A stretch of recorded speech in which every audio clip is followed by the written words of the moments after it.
It started as a quiet inspection of the north pasture, where my cattle grazed peacefully under the early morning sun. That's when I noticed it, a thin metallic line cutting across my land toward the lake. At first, I assumed it was utility work, but the markings screamed HOA.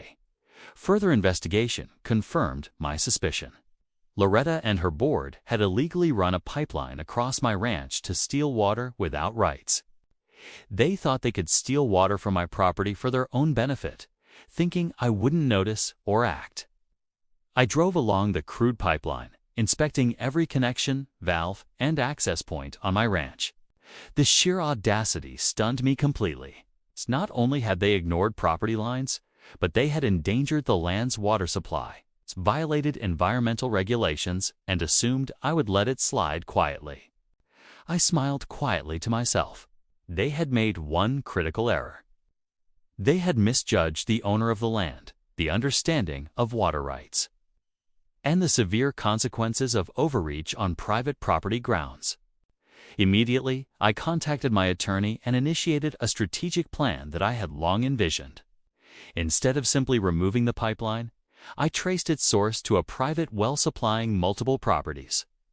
Using my knowledge of water law and property acquisitions, I quickly purchased the source property outright.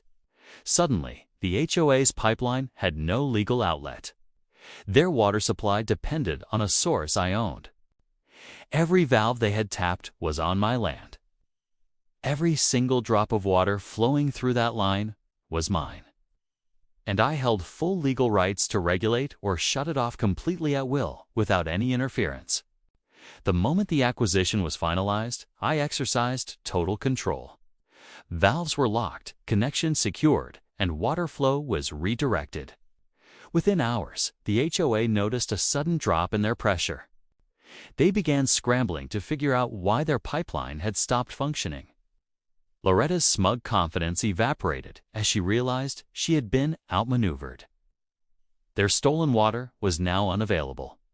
Any attempt to bypass the legal rights I held would constitute trespassing, theft, and property damage. I didn't stop there.